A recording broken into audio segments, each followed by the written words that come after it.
अस्सलाम वालेकुम dear viewers, welcome to Wisdom Mathsist. तो आज हमें ग्रेड 8 का यूनिट नंबर 3 स्टार्ट करना है, square and square roots, cubes and cube roots. तो एक्सरसाइज स्टार्ट करने से पहले हम देखते हैं कि बेसिकली इसका जो टॉपिक है हमारा वो स्क्वायर रूट का है। तो सबसे पहले हम देखते हैं कि स्क्वायर्स हमारे पास क्या होते हैं। तो अगर हम किसी नंबर को उसी के साथ मल्टीप्लाई करें, यानी कि जैसे 3 को हम 3 से ही मल्टीप्लाई करें, या 5 को 5 से मल्टीप्लाई करें, या 17 को 17 से मल्टीप्लाई करें, मतलब जब हम किसी भी नंबर को उसी के साथ मल्टीप्लाई करते हैं तो वो उसका स्क्वायर होता है। यानी कि 17 multiply by 17 is equals to 17 का स्क्वायर। तो इस तरह से हम स्क्वायर्स फाइंड करते हैं। अगर किसी नंबर को उसी नंबर से मल्टीप्लाई किया जाए तो वो स्क्वायर्स आते हैं। और स्क्वायर रूट फाइंड करने के लिए हम ये देखते हैं कि आया ये नंबर परफेक्ट स्क्वायर है या नहीं। परफेक्ट स्क्वायर का मतलब कि जो भी नंबर जिसका हमने स्क्वायर रूट फाइंड करना है, क्या वो किसी दो सिमिलर नंबर से मल्टीप्लाई करके आ रहा है या फिर नहीं आ रहा। तो क्वेश्चन नंबर 1 है इसमें, which of the following are perfect squares. तो हमने इसमें बेसिकली इन सब क्वेश्चंस में हमने सिर्फ यही देखना है कि इसमें कौन कौन से नंबर्स परफेक्ट स्क्वायर्स होंगे और कौन से नंबर्स परफेक्ट स्क्वायर्स नहीं होंगे। तो पहले हम देखते हैं 196 को कि ये परफेक्ट स्क्वायर है या नहीं है। तो इसको थोड़ा सा सॉल्व करेंगे हम एलसीएम के मेथड से। अगर हम 196 का एलसीएम ले लें 196, तो ये 2 के टेबल से हो सकता है।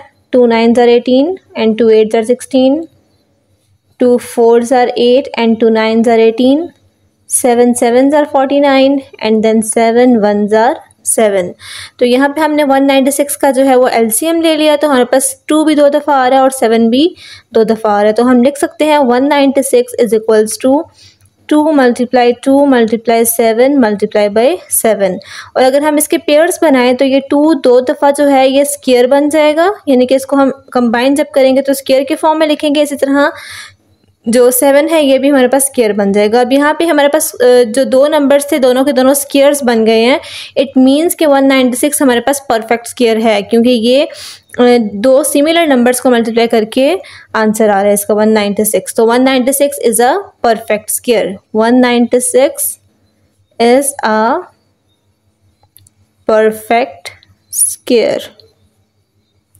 नेक्स्ट हम देखते हैं 325। तो 325 का भी हम, जैसे हमने 196 का एलसीएम लिया है, सिमिलरली हम 325 का भी एलसीएम लेंगे। तो 325 का हम एलसीएम लेते हैं। अब ये हमारे पास डायरेक्ट आता है 5 के टेबल में।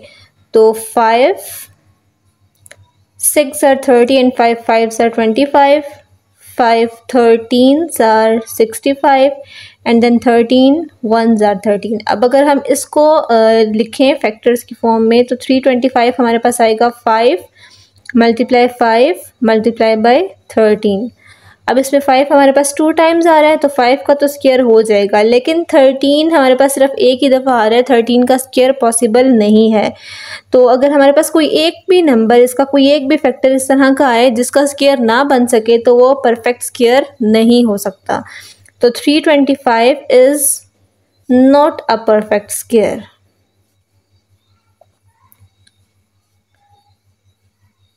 तो इसमें हमने यही चीज़ याद रखनी है कि इसके जो फैक्टर्स हैं अगर उनकी जोड़ी बन रही है, अगर उनका स्क्वायर बन रहा है तो वो परफेक्ट स्क्वायर होंगे। और अगर कोई नंबर अकेला रह रहा है, किसी के साथ इसकी कंपैरिजन नहीं हो रहा है, यानी कि 13 यहाँ पे अकेला था, 13 के साथ कोई और 13 नहीं है जो मल्टीप्लाई हो रहा हो, तो इसलिए फिर इसका परफेक्ट स्क्वायर नहीं होगा।